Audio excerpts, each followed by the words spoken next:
'Black' అనే ఒక movie తమిళ్‌లో రిలీజ్ అయ్యి, మనకు తెలుగులో 'దేవర' రిలీజ్ అయిన టైంలోనే రిలీజ్ అయింది. మనము మొత్తం 'దేవర' హైప్‌లో ఉన్నాం కాబట్టి చాలా మందికి తెలీదు ఈ మూవీ తమిళ్‌లో రిలీజ్ అయ్యి హిట్ అయింది ఆ టైంలో అని. ఈ మూవీ తెలుగు డబ్బుడ్ వెర్షన్ ఏదైతే ఉందో అది అమెజాన్ ప్రైమ్‌లో అవైలబుల్ ఉంది.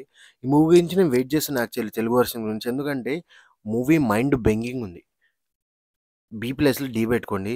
ప్రతి సీను క్లైమాక్స్‌లో ఉంటది. Edge of the seat feeling ఇచ్చింది. సీరియస్‌లీ చెప్తున్నా కాన్సెప్ట్ కూడా బావుంది. అంటే తీశారు మూవీ. మూవీ ఏంటంటే ఫస్ట్ నుంచి లాస్ట్ దాకా ఎంటర్‌టైనింగ్ ఉండి హుక్ చేసింది.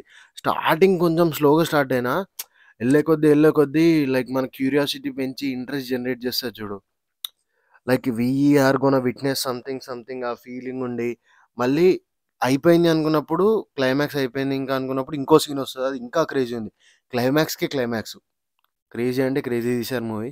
యాక్టర్స్ కూడా 'జీవ' గారు, 'ప్రియా భవాని శంకర్' చేశారు. మిగతా యాక్టర్స్ వేరే వాళ్ళున్నారు గానీ నాకంత తెలీదు వాళ్ళు.